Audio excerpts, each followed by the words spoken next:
Boa tarde, começamos agora mais um Economia em Foco e hoje nós vamos falar dessas mudanças de humor do mercado financeiro. O dólar hoje já passou dos 3,30, mas desde o mês passado vem tendo uma influência, uma pressão maior por causa do cenário internacional, preocupações no âmbito doméstico, se sai a reforma da Previdência, se não sai.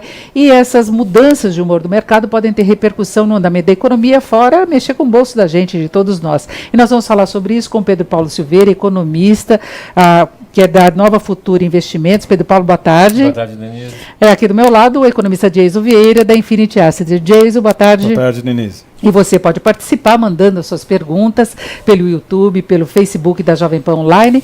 E eu queria começar tendo uma avaliação de vocês dessa mudança de humor. Se vocês acham que agora o mercado fica desse jeito. Pedro Paulo, lá na ponta, primeiro. Obrigado pelo convite, em primeiro lugar. Eu vou tentar olhar o câmbio, primeiro, a parte lá de fora, olhando o cachorro que abana o rabo. Né? O dólar estava numa tendência de desvalorização frente a todas as outras moedas por conta do afrouxamento monetário, por conta do crescimento acelerado da Europa e da Ásia. E a partir do momento em que começaram a se estabilizar, a se equalizar as taxas de crescimento no resto do mundo e dos Estados Unidos, e à medida que começou a ficar claro que o Fed vai subir mais uma vez a taxa de juros esse ano, o dólar bateu o máximo e começou a se valorizar novamente. Ele bateu 1,20 em relação, $1,20 em relação ao euro, agora está 1,16, e foi isso que fez com que o dólar se valorizasse frente a todas as outras moedas no mundo. Aqui no Brasil, para sincronizar exatamente com esse timing da reversão do dólar em relação às moedas do mundo, também começaram a aumentar as incertezas em relação ao cenário prospectivo, particularmente em relação à possibilidade da aprovação das reformas, da reforma previdenciária agora, depois de ter sido recomposta a base do governo após a votação da segunda denúncia do Michel Temer na Câmara, e também em relação ao cenário prospectivo para o ano que vem das eleições. A gente está exatamente há um ano do pleito eleitoral para presidente. Eu acho que o mercado começa a refazer as contas em função disso. Em função disso, então, o dólar, que já vinha subindo lá fora, sobe aqui e mais um pouquinho. Tem um multiplicador aí, o que subiria 10%, sobe 20%, 30%. Por conta disso. E Jason, nós falamos algumas vezes aí nos últimos meses da estranha calmaria do mercado financeiro. Bolsa de terreno para recuperar, mas aquele dólar estacionado lá, paradão, numa faixa até abaixo do que o mercado previa, né? Sim, como o próprio Pedro Paulo disse, é o cenário internacional sendo colocado. A gente vê, eu acho que um dos pontos mais importantes que a gente teve agora no curto prazo foi exatamente a alteração das perspectivas em relação ao próprio euro, porque ontem nós já tivemos o Reino Unido elevando os juros em 0,25 e recentemente o Mário Draghi já chegou a dar sinalizações que pode começar lá um tapering, né, que é a redução dos programas de alívio quantitativo. Então isso já levou a uma desvalorização do euro e que aí que a gente olha o impacto das duas grandes moedas globais acabou gerando uma valorização do dólar. Obviamente nós somos países emergentes, a gente segue a contento do restante do mundo. Mas eu acredito que além da questão do custo bastante elevado que Michel Temer teve que pagar para se manter no governo, como a gente diz, numa guerra ele queimou cartuchos importantes ali para se manter, e esses cartuchos que seriam utilizados de maneira um pouco mais sábia durante uma possível reforma da Previdência, quiçá uma reforma tributária. E agora o mercado já não vê com tantas possibilidades. E as agências de classificação de risco colocando a possibilidade de retirar mais um grau do Brasil, já bem abaixo ali da classificação de investimento, nós já vemos então o cenário de risco se avolumando para que o dólar perca um referencial, se bem que agora a gente pode, pelas próximas semanas, sentir um diferencial um pouco maior, porque com o nome do Powell nos Estados Unidos como futuro novo presidente do Fed e um cenário que pode ser considerado menos afável à elevação de juros, a tendência da moeda em nível global é tirar um pouco desse ímpeto, mas não que tenha se revertido a tendência dela. Mas no dia seguinte à indicação dele, nós estamos vendo o mercado bem mais pressionado. Nesta sexta-feira, o dólar passando dos 3,30, né? Nós vimos pela manhã, na verdade, o contrário, né? Inclusive o dólar global caiu pela manhã. De início, né? Exato. Logo depois da retomada dos negócios. Aí tivemos o payroll, que veio um número, foi um tiroteio de bang, que veio um número para cada lado, mas eu acredito que o número mais importante que se tinha a observar lá no payroll era... a taxa de desemprego dos Estados Unidos. Não só a taxa de... exatamente. O payroll é a criação de postos de trabalho generalizados nos Estados Unidos, que inclui o setor privado e o governo. E lá se mede a taxa de desemprego. Houve uma queda no desemprego, o número de criação de postos de trabalho veio um pouquinho abaixo das expectativas, mas uma coisa importante, o custo de mão de obra, que é aquilo que tem que ser observado de maneira um pouco mais agora, com esse foco que tem na inflação americana, esse veio abaixo das expectativas e veio estável.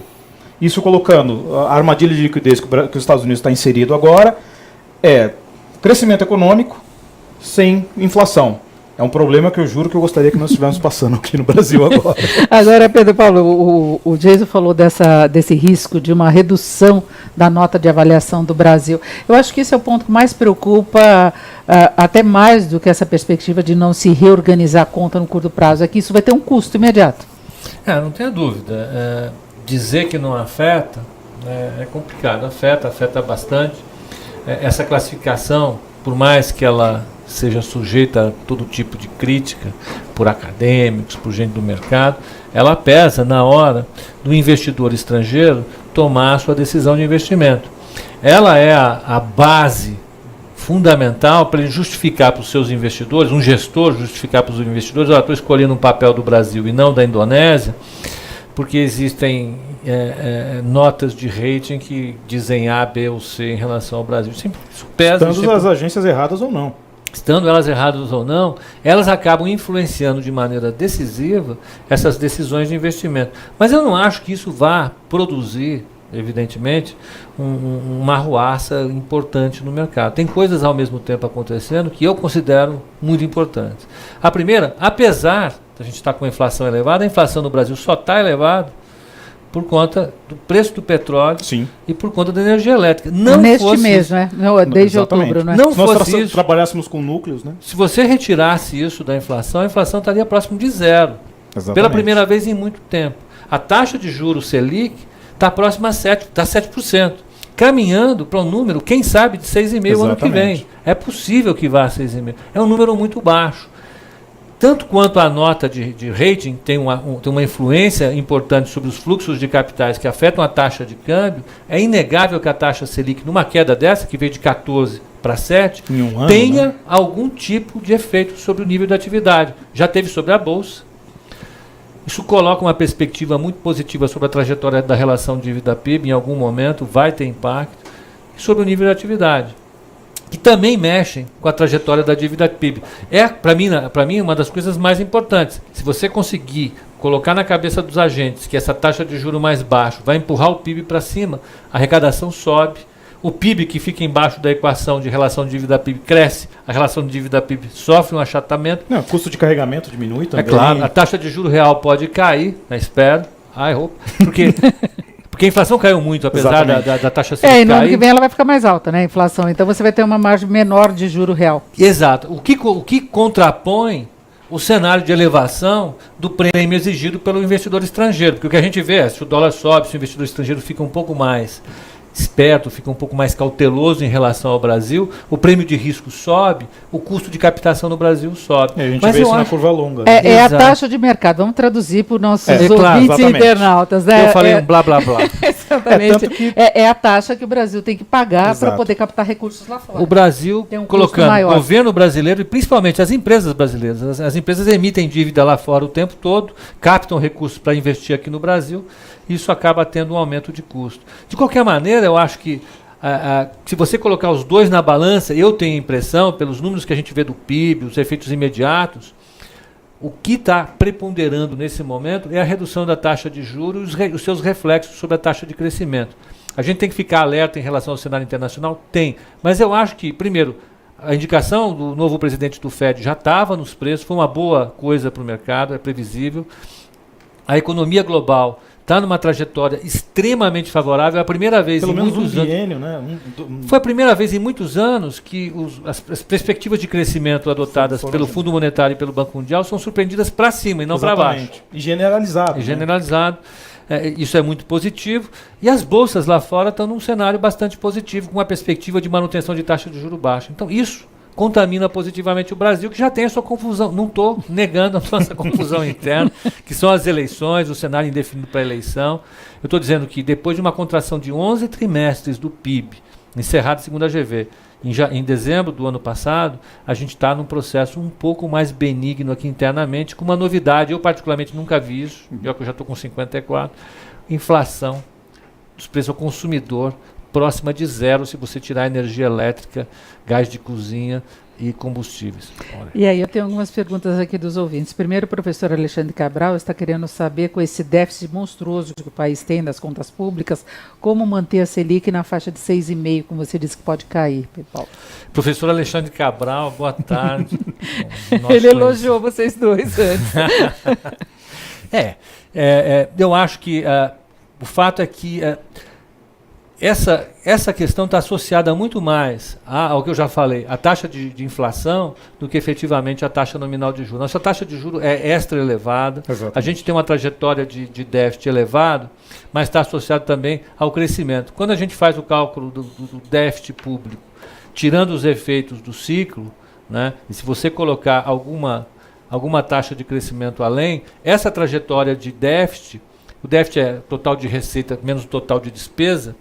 Essa atual, ela está contaminada pela contração que levou a uma queda da arrecadação muito intensa em todas as esferas, municípios, estados, União. Se você retirar os efeitos dessa contração e colocar o crescimento um pouco mais acima, o número não é tão ruim, não é tão explosivo assim. Exatamente. Então, se a inflação o ano que vem continuar bem comportada como ficar nesse ano, e tudo indica que será, cresce um pouco, mas não num patamar assustador, manter a taxa de juros a 6,5% no ano que vem não será um grande problema. O maior problema para a Selic no ano que vem, eu acho que não é o déficit público, é a eleição. E tem ouvinte querendo entender por que o aumento do petróleo. O aumento do petróleo, o que nós tivemos agora recentemente, foi um processo coordenado, que demorou muito para acontecer, entre os países produtores de petróleo, num corte de produção.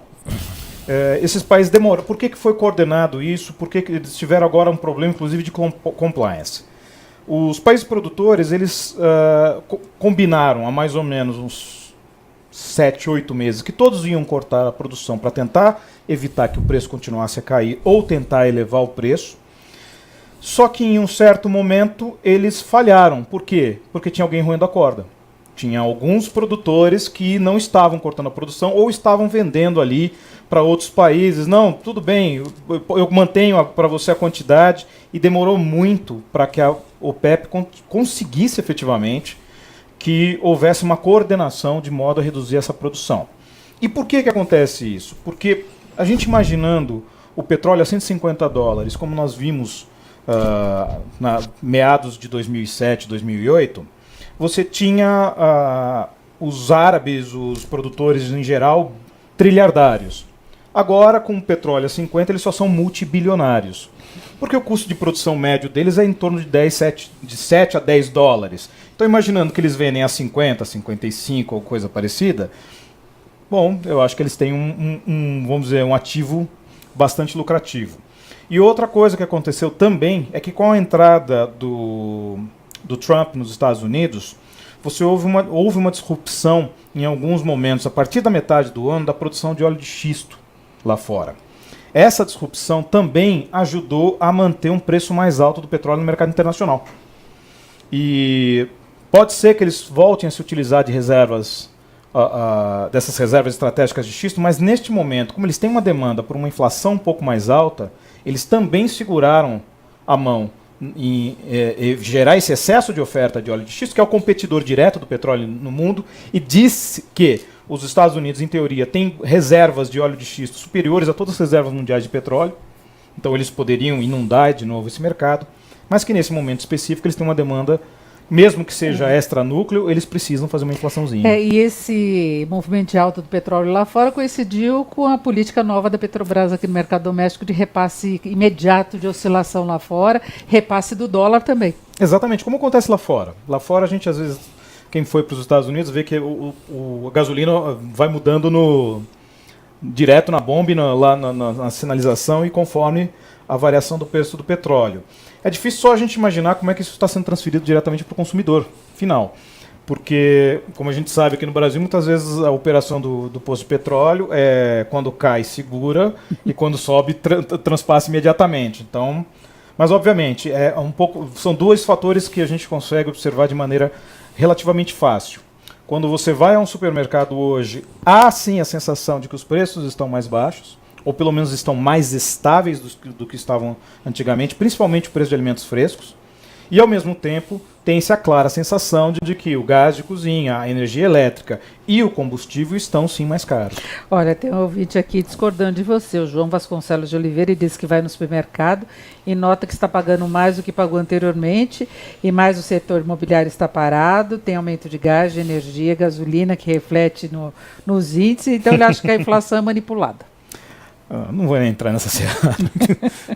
Ainda bem que não somos o que antigamente era a Argentina. Né? Essa questão do petróleo... Essa percepção é complicada de inflação, né? Porque depende da sua cesta, depende de um monte de coisa. Depende do petróleo em particular.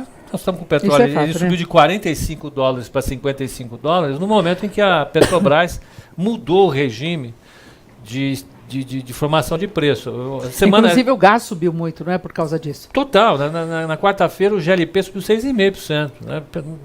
Um tiroteio. O GLP é utilizado na indústria. Então e antes já tinha sido registrado um aumento de 40%, né, na exatamente. média. Então isso faz diferença. Pesa. Não tem. Agora eu tenho perguntas aqui em relação ao crescimento da economia. O Nunes está perguntando aqui que essa projeção de 2,3% para o ano que vem, qual o impacto prático que isso pode ter na geração de empregos, na queda mesmo do comportamento da inflação e como as eleições podem mudar esse cenário. E aí eu tenho o Davi Nogueira perguntando o que vocês acham da lenta recuperação da economia, quando que nós vamos crescer a taxas maiores, mais significativas? Bom, em relação o Vasconcelos, né, em relação à recuperação do mercado de trabalho. O mercado de trabalho ele tem um lag, a gente usa essa palavra em inglês na economia, tem uma defasagem Exato. Em relação aos outros mercados. Os mercados eles acontecem antes do mercado de trabalho. Né? Quando começou a queda da atividade econômica, as empresas demoraram mais tempo para demitir as pessoas. O desemprego ele só começou a aumentar efetivamente a partir de 2014, 2015. Final de 2014, começo de 2015. A economia começou a cair no final de 2013 e só foi começar a subir em 2015, em 2014. Curiosamente, quem tem muito trabalho nesse negócio é a presidente do FED, a Janet Yellen. E um dos motivos que tem para essa defasagem é que você tem custos de contratação e de demissão. Né? O capital humano, os trabalhadores, são um capital importantíssimo da empresa. Para você mandar a gente embora, tem custo. Você já investiu bastante tempo nesse povo, esse povo conhece completamente o seu negócio. Na hora que você demite, você perde uma parcela importante do seu capital. Então, antes de demitir, você precisa ter a certeza que a queda das vendas vai ser efetivamente continuada depois disso. Porque você não tem certeza se, quando a coisa voltar, você consegue contratar as pessoas. Então, a economia começou a cair, demorou um tempo para o desemprego começar a subir. À medida que o desemprego subiu, a economia acelerou a queda, veio acelerando a queda, acelerando, porque mais gente desempregada diminui as vendas, a economia começou a se estabilizar, começou a subir de novo. Agora, a gente precisa que os empresários tenham a certeza de que essa recuperação vai acontecer de fato de maneira sólida, ou seja, o ano que vem a gente vai ter crescimento novamente, que as vendas vão continuar subindo. Por quê? Porque para contratar tem custo. Você não vai trazer gente para dentro da sua empresa, vai aumentar todos os seus custos indiretos, para daqui a algum tempo você ter que demitir todo mundo com custos de demissão. Exatamente. E eu acho que tem um pouco essa colocação aqui das eleições, colocada pelo Nunes, se esse cenário não pode mudar dependendo do candidato, que esse é um grande temor que todo aí eu mundo ia tem, falar né? exatamente sobre isso. Com essa defasagem toda, é difícil você tomar uma decisão, na maior parte dos segmentos que a gente trabalha na economia, nos serviços, indústria, levando em consideração os candidatos que hoje têm a liderança, e o conjunto dos candidatos que estão lá atrás. Está muito disperso o cenário eleitoral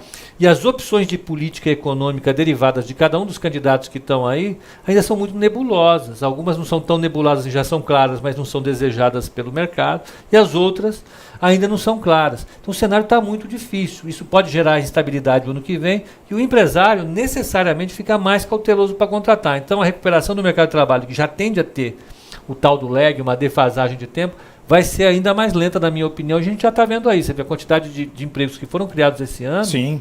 Se não me engano, são 500 e poucos mil empregos criados. É nada. Você precisa criar uns 2 milhões de empregos por ano. Não, saímos de 14 milhões para 13 milhões. Mas aumentou a demanda também, que é um outro efeito de quando entra na recuperação, que mais gente entra no mercado de trabalho. Uma coisa importante que existe também, o que a gente chama, tem uma palavra difícil que o economista adora usar, que é o hiato do produto, que um dos componentes, obviamente, desse hiato do produto é o desemprego.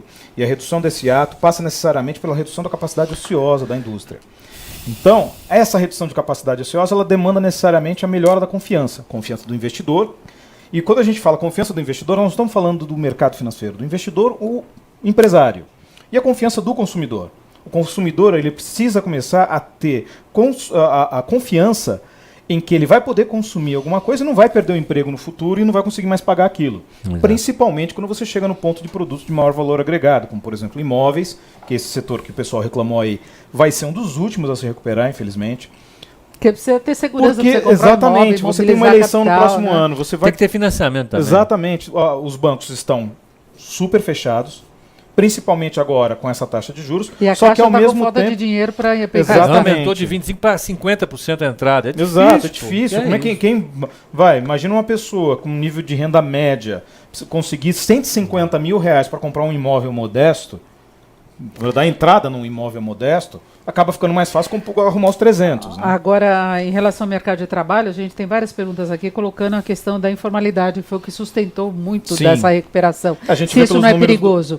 Não necessariamente, Denise, porque, como a gente vê às vezes pelo número do próprio CAGED, que conta também uma parte da informalidade, você, obviamente, falta em capturar uma tendência um pouco mais concreta, mas, ao mesmo tempo, foi como o Pedro Paulo falou, você tem um problema no Brasil que, além de toda a formação do empregado, além de todo o investimento que você faz nesse empregado, você tem um custo inerente à contratação e à demissão desse empregado, que tende a se reduzir um pouco mais agora, a partir desse mês, com a reforma trabalhista. Mas não é algo que também vai cair absurdamente. É um investimento considerado alto. Ao mesmo tempo, o processo de informalidade ele é muito típico da economia brasileira, porque gera-se tantas dificuldades nos ciclos de contratação e demissão, que o trabalhador, muitas vezes, quando ele começa a notar que já não tem mais perspectivas no mercado formal, ele automaticamente se coloca no mercado informal. E como eu disse, não é ruim isso. As pessoas problema de arrecadação, coisa parecida. Mais ou menos. Porque em algum ponto alguém está cobrando imposto. No Brasil nunca se deixa de cobrar. Tem uma massa salarial, né? Tem algumas questões em relação a isso. Nos Estados Unidos, um dos grandes problemas que levaram a essa dúvida em relação a crescimento baixo e inflação elevada, crescimento alto e inflação baixa, tem a ver com a característica do emprego criado. Lá foi um emprego informal, é um emprego precário que a gente chama. É jornada fracionada, né? O cara trabalha 1 a 2 horas por dia, 2 vezes por semana. Muitos burger flippers que eles falam, né? O pessoal que vira hambúrguer. Uber, esse negócio todo. Isso é bom porque as pessoas acham um jeito de se virar, isso aumenta a oferta de serviços de um lado. Mas são empregos que normalmente têm uma produtividade muito baixa, né? São empregos que não geram, portanto, uma renda satisfatória para as famílias. É uma recuperação debilitada, portanto. Traduzindo é para segurar a onda, né? Para a emergência das famílias está ok. Agora, para você planejar o futuro de um país não dá. Todo mundo dirigindo Uber, não dá. O que a gente precisa é de emprego produtivo, de gente que tenha uma eficiência muito elevada e que gere mais produção, mais serviço para a gente. Então, é um bom negócio para a gente dar uma recuperada agora, dar uma caminhada. Mas no longo prazo, a gente tem que pensar efetivamente na geração de emprego, do emprego formal, do emprego que gera arrecadação, é o ponto do emprego importante que da vai reforma tapar o buraco trabalhista. da Previdência, que vai ajudar a arrecadação de impostos. Esse aí que a gente precisa. Esse é um ponto importante que o Pedro Paulo colocou, a questão da Previdência. Você tendo as pessoas de volta à formalidade, você consegue reinseri-las no ciclo previdenciário e isso volta a aumentar a arrecadação, reduz o impacto que tem no problema previdenciário. Uma das grandes coisas do problema previdenciário no Brasil não é a previdência do cidadão, é a previdência pública. E é esse um dos grandes problemas que precisa ser endereçado. Nós já tivemos uma MP recentemente agora sendo colocada do aumento da contribuição dos servidores, que nesse momento, no momento de crise, é justo, porque nós trabalhamos Não há equidade de direitos nesse contexto, você coloca os privilégios acima da uniformidade de direitos. E aí, nesse contexto que nós temos dessa inequidade, obviamente, há uma reforma da Previdência focada nessa questão do servidor público. A reforma trabalhista, elas têm impactos positivos. E fora uma série de medidas que muitas vezes não se dá atenção do contexto microeconômico que a equipe econômica tem tomado. Uma das que as pessoas chamam pouco atenção, mas que teve um avanço bastante expressivo recentemente, foi a de meio de pagamentos, em que a Fazenda e o Banco Central fizeram um trabalho bastante extensivo no aumento e no nível de liberação desses meios de pagamento. Então a gente vê o número de maquininhas aumentou bastante, conversando ali, falando no microeconômico, né, como nós economistas dizemos, conversando diretamente ali com os donos de estabelecimentos. Muitos deles dizem que a competição entre as taxas já começou a reduzir muito. Então você tem taxas muito mais atraentes em diversas maquininhas. E isso já chegou ao ponto de você ver camelô na rua, vendedor ambulante, todo mundo com a tal da maquininha.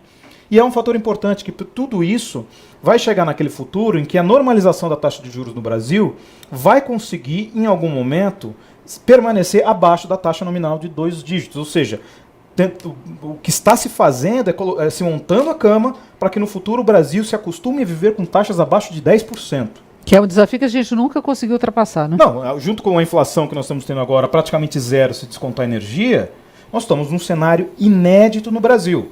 Vamos dizer assim, não há muitos méritos políticos nesse governo, mas a gente pode dizer que há méritos econômicos. Agora, a inflação referencial para essa política de juros, qual vai ser? Excluindo esses fatores de pressão de curto prazo? De maneira nenhuma, não, porque ele está numa armadilha. Exato. Lá fora, os bancos centrais só utilizam o núcleo de inflação, eles não pegam a inflação cheia. Eles retiram da inflação tudo aquilo que flutua muito, né, ou flutua com a periodicidade de tempo, é sazonal, que a gente chama. Todo janeiro, todo março, por exemplo, sobe o preço de alimentos.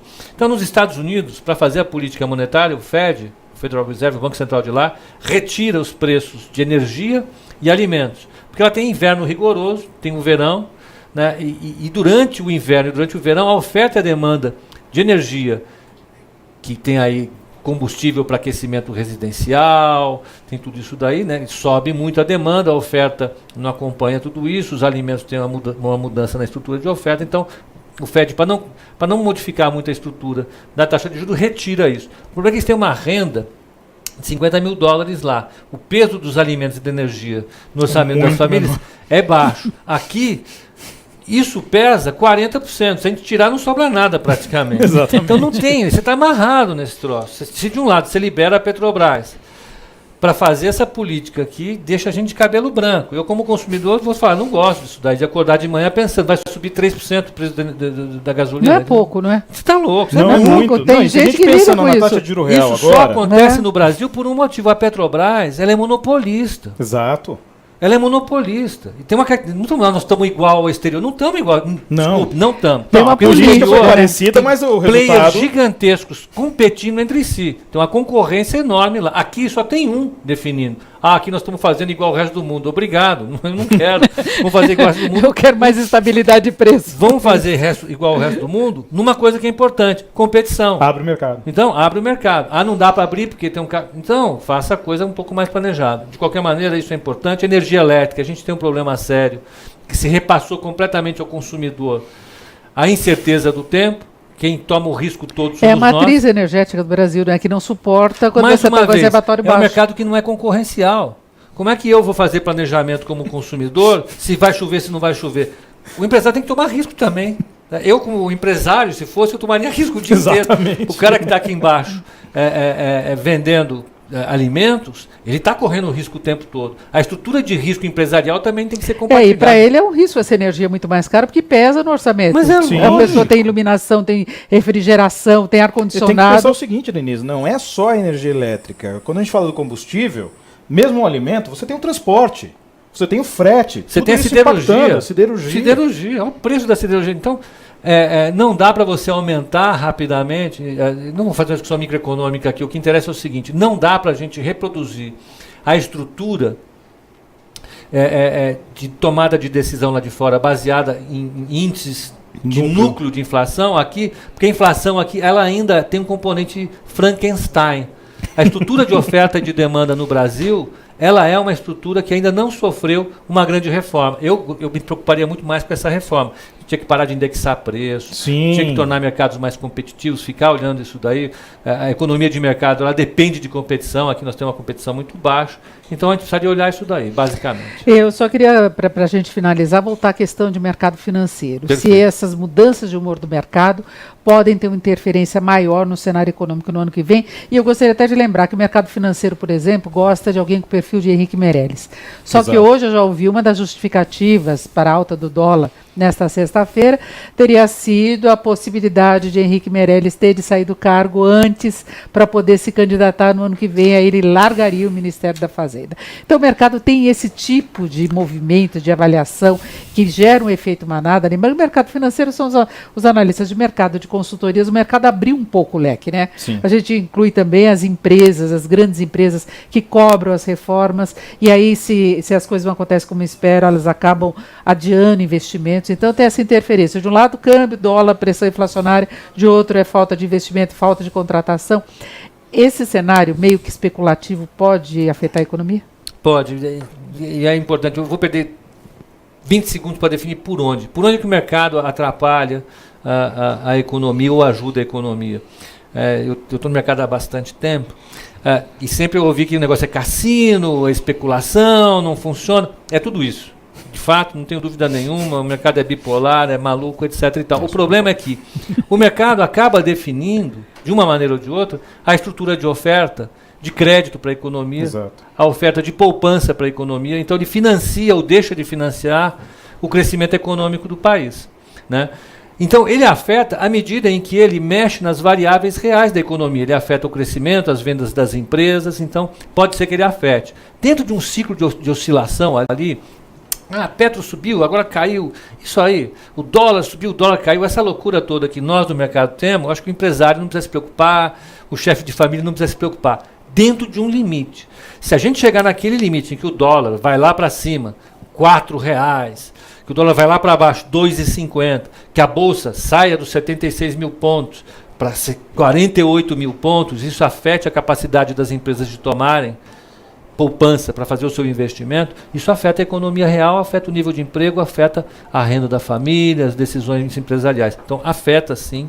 O ano que vem ele tem variáveis muito importantes para serem resolvidas, o conjunto de reformas que o mercado, o especulador, o cassino espera, eu sou chamado assim pelos meus amigos, esse negócio todo que o mercado espera precisa ser resolvido de alguma maneira, e as eleições precisam ficar um pouco mais claras. Exato. Se tudo acontecer dentro desses limites de oscilação, o mercado pode até ajudar a economia ano que vem. Caso contrário, a gente pode ver o mercado dificultando como dificulta às vezes. E você fazendo parte dessa máquina, Jason? O que você espera? Sim, eu concordo com o Pedro Paulo. A gente tem no mercado financeiro sempre aquela edge de antecipação de movimentos daquilo que pode vir a acontecer no futuro. A preocupação do mercado ela é óbvia. Nós temos as opções que estão colocadas na pauta, que são as mais concretas, não são as melhores. Olhando de maneira muito pragmática, as críticas que eu fiz ao mandato anterior, na sua maioria eram econômicas. Eu tento despoluir todas as minhas críticas em que eu observo em termos retiro o político e olho para o econômico. E as duas grandes opções que nós temos agora, em termos econômicos, são péssimas. Um não sabe nada e o outro quer acabar com tudo.